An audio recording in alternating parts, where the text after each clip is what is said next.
Muy buenas tardes, su servidor de nueva cuenta Fortino López Vázquez. Si me están escuchando y viendo hasta este momento, significa que ya llegaron al capítulo número 6. Este capítulo es un capítulo más práctico, con independencia, que vayan a leer todo lo que estamos explicando, donde les estamos comentando cuál es el protocolo mínimo o básico que tienen que seguir para que ustedes puedan apreciar de una mejor manera y sensorialmente lo que es el tema del mezcal. Aquí quiero comentarles que su servidor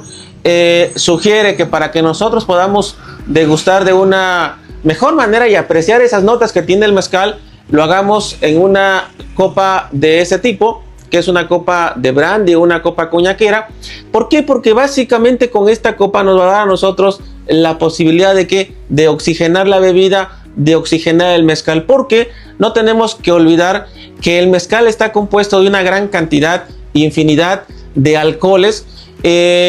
sobre todo los alcoholes superiores, que los alcoholes superiores lo que van a generar en la boca o en la nariz es la astringencia, ese aroma fuerte en muchas ocasiones a petróleo, a barniz de uña, que eso nos genera a la larga una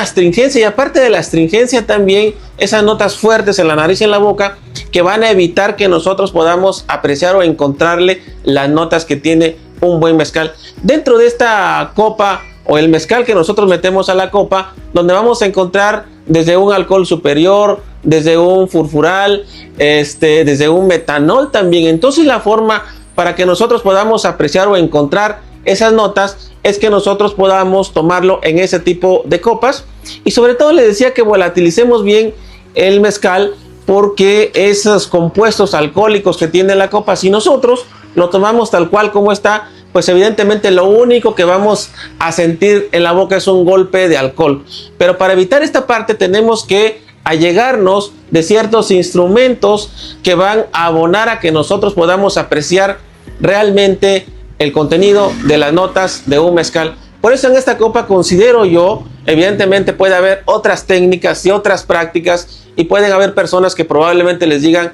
que se tomen otro tipo de utensilios, pero nosotros preferimos que sean ese tipo de copas, porque por la forma en cómo está hecha esta copa nos va a permitir que nosotros hagamos pues este movimiento, y este movimiento lo que va a generar es de que los alcoholes se desenvuelvan que tiene este mezcal, y cuando nosotros lo vayamos a meter a la boca, pues va a permitir a nuestro paladar, a nuestra lengua, apreciar esas notas que tiene el mezcal. Entonces la volatilización es una técnica muy importante cuando vayamos a tomar un mezcal, porque en la mayoría de los lugares, y no es por criticar, normalmente nos sirven el mezcal en ese tipo de copas, que es el de la crucecita como le llamamos nosotros, y en los pueblos o en las comunidades, incluso en las fábricas o en los palenques, también utilizan esta jícara de morro. Pero si nosotros queremos hacer este ejercicio que yo hice con esta copa, en ese tipo de instrumentos difícilmente nosotros vamos a poder hacer este ejercicio de volatilización de los alcoholes. Y si no hacemos este ejercicio, vuelvo a repetirles, vamos a sentir el golpe de alcohol muy fuerte en la boca y desde luego en la nariz. Por otra parte también, por la forma en cómo está la copa, nosotros podemos incluso aromáticamente apreciar y encontrarle cuáles son las notas que podemos encontrar en nariz. Y otra cosa importante también es eso, porque eso ya lo platicamos en los videos anteriores, nos va a transmitir desde luego parte de nuestras vivencias, parte de nuestra historia, de nuestra niñez, de nuestro trabajo, y eso va a hacer que nosotros nos conectemos con esta bebida, porque por eso decimos que la bebida del mezcal es mágica, porque nos permite conectarnos con nuestro ser, con nuestra esencia. Entonces, por esa razón, cuando nosotros tenemos esta copa y queremos entender aromáticamente las notas que tiene el mezcal, nos permite hacer a nosotros este movimiento de prácticamente inclinar nuestra cabeza para poder meter nuestra fosa nasal en la parte de la copa, como lo estoy haciendo en este momento, y aquí nosotros vamos a encontrar olfativamente las notas. No hay que olvidar también que tenemos dos fosas nasales, la fosa nasal derecha y la fosa nasal izquierda. Científicamente, como seres humanos, normalmente en la fosa nasal derecha, ¿qué es lo que vamos a encontrar? Pues vamos a encontrar prácticamente los alcoholes que tiene el mezcal, los alcoholes superiores. Por eso cuando nosotros en un primer contacto con el mezcal hacemos este ejercicio y aspiramos para ver la intensidad del alcohol que tiene un mezcal. Hay mezcales que son demasiado fuertes, demasiado potentes,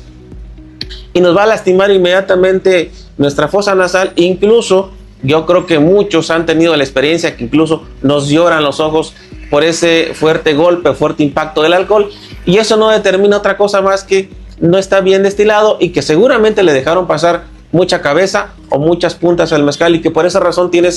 ese golpe tan fuerte de alcohol en la nariz. Por otra parte, en la fosa nasal izquierda, lo que vamos a encontrar o lo que vamos a detectar en este primer contacto con la copa y con el mezcal son las notas que tiene ese mezcal, ya sea que si es un espadín, probablemente vamos a encontrar notas pues más dulces o notas más cítricas. Si es un tepestate, más a zacate limón, a naranja verde. Si es, por ejemplo, un tobalá, igual zacate limón. Y así, cada uno de los mezcales, si nosotros en este primer contacto encontramos ese tipo de notas, pues es evidente que más adelante, cuando hagamos o sigamos haciendo los movimientos de volatilización de los alcoholes, vamos a percibir y vamos a apreciar de una mejor manera las notas que tiene pues el mezcal. Por eso la importancia de los instrumentos con los cuales nosotros vamos a degustar un mezcal, porque no es lo mismo a que lo tomemos en ese tipo de copas, ya sea en esta o incluso en esta jícara de morro, que es muy tradicional en las comunidades. Y cuando ustedes van a un palenque, seguramente se van a topar con ese tipo de copas, y luego ese también instrumento que nosotros le llamamos venencia. Y con esta venencia lo que hacemos es aspirar el mezcal y dejar caer el chorrito que cae aquí en la copa, y de esa manera los maestros mezcaleros de antaño van a determinar no tanto la calidad del mezcal, pero sí la graduación alcohólica de un mezcal, porque por ejemplo ellos ya no necesitan algún tipo de instrumento para medir el grado alcohólico, sino que se basan únicamente en ese instrumento que se le llama venencia, esa jícara de morro, e inmediatamente van a poder determinar cuál es la graduación alcohólica que tiene ese mezcal. Por eso yo creo que el vehículo con el cual nosotros vamos a degustar o vamos a tomar un mezcal es sumamente importante, porque va a determinar para que nosotros podamos apreciar o encontrar realmente esas notas que tiene un mezcal. Bueno, esa es una pequeña cápsula y lo demás viene en el texto de este libro. Espero que me sigan leyendo y que esta información realmente les sirva. Y cuando ustedes vayan a un lugar, a un restaurante, donde quiera que ustedes vayan, por favor pidan que se lo sirvan en esta copa. Y si quieren hacer el experimento, también lo pueden hacer con una copa de estos, y realmente el sabor va a ser completamente distinto, a pesar de que se trata de la misma bebida. Así que amigos, me despido por este momento, y por favor síganos leyendo en los siguientes temas. Muchas gracias.